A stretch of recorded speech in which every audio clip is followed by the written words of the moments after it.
Bonjour à tous, ravie de vous rencontrer et d'être avec vous. J'ai plein de slides qui sont tout en anglais. Moi, je travaille beaucoup en anglais, donc je vais essayer de tout vous faire en français. Alors, on a beaucoup parlé de l'application de l'intelligence artificielle, et donc je voulais vous en parler maintenant avec l'idée de voir comment est-ce que ça peut nous aider quand on pense à la recherche consommateur. Et c'est vraiment d'où je viens avec Human.Plus.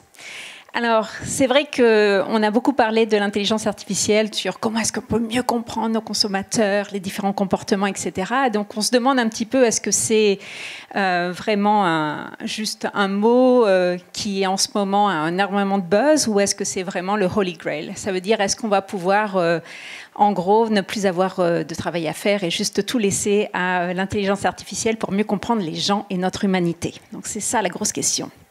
Alors, chez Human.Plus, ce qu'on fait, c'est qu'on regarde toutes les conversations qui se passent en ligne, qui sont publiques, bien entendu, pour savoir de quoi parlent les gens et quand ils en parlent, pourquoi. Donc, on a commencé à regarder juste par curiosité, la semaine dernière, le nombre de conversations sur l'intelligence artificielle et le marketing et la recherche consommateur. Alors, ce qu'on peut voir ici, c'est qu'en fait, aujourd'hui, on parle 2 fois plus de l'intelligence artificielle dans le marketing et la recherche consommateur qu'il y a 12 mois. Donc ça, c'était assez intéressant de voir ça. Ces conversations se passent pas seulement sur les social networks, mais aussi sur ce qu'on appelle les message boards, donc les Reddit, sur les topical sites, donc n'importe quel type de site en fait qui est en lien avec le sujet dont parlent les gens. Donc ce qui était intéressant, c'était de voir mais de quoi ils parlent les gens en fait quand ils commencent à parler de l'intelligence artificielle et du marketing, la recherche consommateur. Alors le premier topic dont on parle maintenant, va être l'application. Et ça c'est assez intéressant parce qu'en fait on en parle pratiquement 2 fois plus qu'il y a 12 mois. On parle beaucoup moins en fait des conséquences de l'usage de l'intelligence artificielle. Et on parle beaucoup aussi du futur, de ce que veut nous offrir l'intelligence artificielle dans la recherche consommateur. Alors, la question qui se pose, c'est que si on a maintenant beaucoup d'accès à énormément de data sur les gens, si on a aussi beaucoup de manières maintenant de pouvoir faire le processus d'analyse de toute cette data, est-ce qu'on peut mieux comprendre les gens? Et la grosse question, c'est quand on pense à des gens maintenant qui ont des motivations émotionnelles, qui pensent, qui ont des réponses cognitives, est-ce qu'on peut vraiment les comprendre juste avec les données qu'on a sur eux? Alors, je voulais vous parler en fait d'une expérience qui a été faite aussi enfin, avant 2000, c'était en 1993, donc c'était 2 artistes russes qui avaient émigré aux États-Unis dans les années 70, Vitaly Komar et Alexandre Melamide, et qui se sont posé la question à quoi pourrait ressembler un tableau qui serait le tableau le plus aimé de tous les Américains si on peut savoir vraiment les préférences des Américains. Donc, à l'époque, 1993, ils ont fait un partenariat avec un centre de recherche et ils ont parlé à environ 1001 personnes américaines pour savoir quelle était leur couleur préférée, s'ils préféraient dans des tableaux plutôt que ce soit en extérieur ou en intérieur, quel type de personnage historique ou contemporain. Et donc, ils se sont embarqués dans cette expérience. Alors, ce qu'ils ont découvert, qui est assez intéressant, c'est que pratiquement la majorité des Américains préféraient la couleur bleue. Ensuite, ils ont découvert aussi qu'au niveau des scènes, ce serait mieux que ce soit en extérieur qu'en intérieur, et que les gens aimaient bien plutôt les peintures qui étaient très larges, qui étaient très grandes, normalement un petit peu grand comme une machine à laver, et aussi que les Américains préféraient quand même les personnages historiques aux célébrités actuelles. Donc, en se basant sur ça, parce qu'à l'époque, on n'avait pas Midjourney, on n'avait pas Dolly et tout ça, et en fait, ils ont pris des artistes pour réaliser cette peinture selon les données. Est-ce que vous voulez voir ce que ça donne? Oui?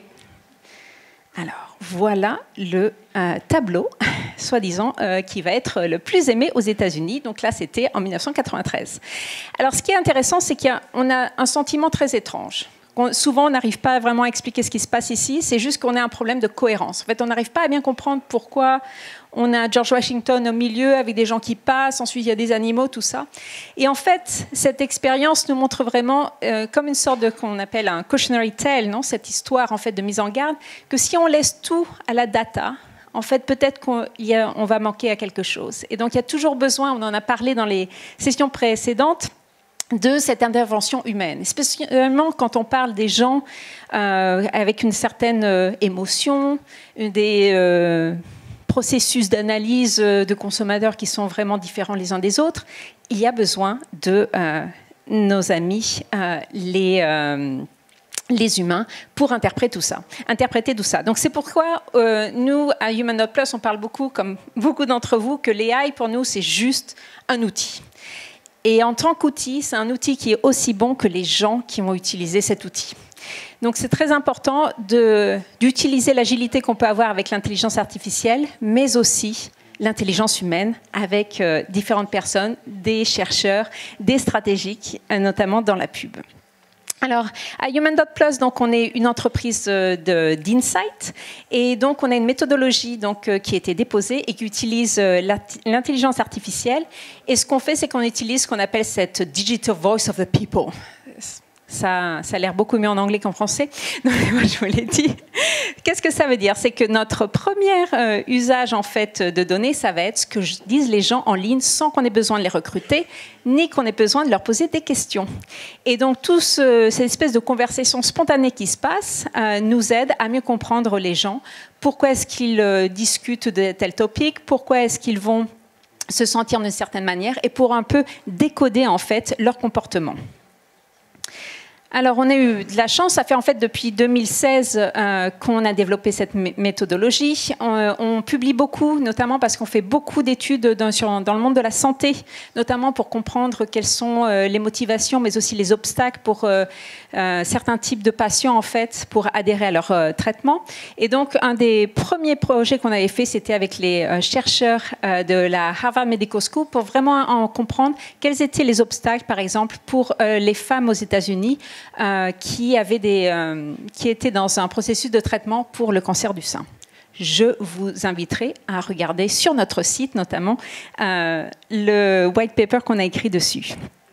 Alors, qu'est-ce qu'on fait à Human.Plus? On pense qu'on peut rendre la recherche plus humaine en utilisant la technologie de l'intelligence artificielle. Donc, on parle beaucoup de humanizing data. Donc, ça veut dire qu'on va utiliser tout ce qui est la data science. Donc, on a une division entière avec un data chief officer et toute une équipe. Mais on utilise aussi la behavioral science. Ça veut dire qu'on va utiliser toutes ces conversations qui sont en ligne, mais avec des frameworks, des schémas en fait qui se basent sur la psychologie du consommateur. Et donc, on arrive à lier cette agilité qu'on a dans l'intelligence artificielle avec aussi cette empathie qu'on va avoir avec l'intelligence humaine et l'expertise en fait d'humains qui vont regarder ce qu'on trouve avec l'intelligence artificielle pour voir quelles sont les stratégies, quelles sont les décisions qu'on peut prendre grâce à ces données. Donc tout ça, c'est pour vraiment comprendre pas seulement ce qui se passe, mais pourquoi ça se passe en fait. Donc on parle beaucoup du why behind the what. Donc on se spécialise beaucoup pour comprendre un petit peu plus quels sont par exemple, les états d'esprit, les émotions des gens quand ils parlent d'une marque, quand ils parlent d'un certain produit, quand ils parlent d'une certaine industrie aussi. On parle beaucoup de ce qu'on appelle, je crois que vous l'appelez ici, le parcours du consommateur, ce qu'on appelle le decision journey, pour essayer de comprendre quelles sont les différentes étapes, qu'est-ce qui se passe à chaque étape, que disent les gens à chacune de ces étapes pour mieux comprendre et du coup avoir des stratégies qui soient vraiment basées sur la data. Donc, il y a plusieurs applications ici. Donc, on peut savoir quels sont les obstacles ou quelles sont les motivations, par exemple, pour utiliser votre marque ou pour utiliser votre produit. On peut comprendre ce decision journey, on peut comprendre les émotions, les états d'esprit. On peut aussi comprendre quelles sont les occasions en fait de consommation, les occasions en fait d'engager avec votre marque, quels sont les différents moments culturels, et aussi comment est-ce que vos différentes campagnes, vos activations vont avoir comme performance en se basant sur les conversations en ligne. Et on peut faire ça partout dans le monde, même en France. On a bien sûr une méthodologie en fait, qui analyse toutes les conversations dans le langage du pays. Et du coup, après, on change tout ça en anglais, bien entendu, pour faire le reporting. Donc, on a fait énormément de travail. En fait, un peu la règle, c'est si les gens en parlent, on peut analyser. Donc, ça veut dire qu'on a fait énormément de travail au niveau du monde de la santé, mais CPG Retail, Financial, Tech, sports, comms, et même dans tout ce qui est donc le vertical talent aussi. Ça veut dire que les gens discutent beaucoup des compagnies comme des employeurs, comme des endroits où travailler. Donc là aussi, il y a une grande source d'insight. Et alors pour finir, vraiment très très vite, je voulais vous parler d'un cas concret qu'on a fait avec Abbott il y a quelques années. Et donc c'était au moment du lancement de Freestyle Libre. Donc ça veut dire que pour les gens qui vivent avec le diabète et qui ont besoin de regarder et de mesurer leur taux de glucose dans le sang, il y avait vraiment des solutions qui n'étaient pas forcément très bien. Il fallait à chaque fois donc se pincer les doigts, etc., pour analyser ce taux de glucose. Et du coup, on a regardé comment cette innovation Freestyle Libre, qui est juste une sorte de sensor qui est sur votre bras, il pouvait aller mieux. Et donc, ils avaient vu que d'après les ventes, tout allait très bien. Et en fait, tellement bien qu'en fait, ils nous disaient on va avoir un problème d'inventaire. Et donc, il va falloir que vous nous aidiez pour toute la com sur ne vous inquiétez pas, votre Freestyle Libre va arriver. Alors, on a regardé plein de conversations et on a regardé les conversations selon le sentiment qui était associé au Freestyle Libre, si c'était positif, négatif ou neutre. Et du coup, on a trouvé qu'en fait, il y avait très peu de conversations qui étaient négatives. Donc, les gens n'avaient vraiment pas de problème au niveau de pouvoir se procurer un Freestyle Libre. Mais il y avait un énorme problème au niveau du calibrage, en fait, de ce device. Et ça a du coup changé, tous nos insights ont complètement changé, toute leur campagne de com qui a été beaucoup plus sur l'adoption et comment en fait calibrer ce nouveau device et pas du tout sur l'inventaire. Donc voilà, c'était le seul que je voulais vous donner. Je vous laisse le QR code si vous voulez downloader la présentation et aussi si vous avez ce qu'on appelle une burning question et vous voulez qu'on regarde un petit peu la data et qu'on vous dise ce que pensent les gens et pourquoi. Merci.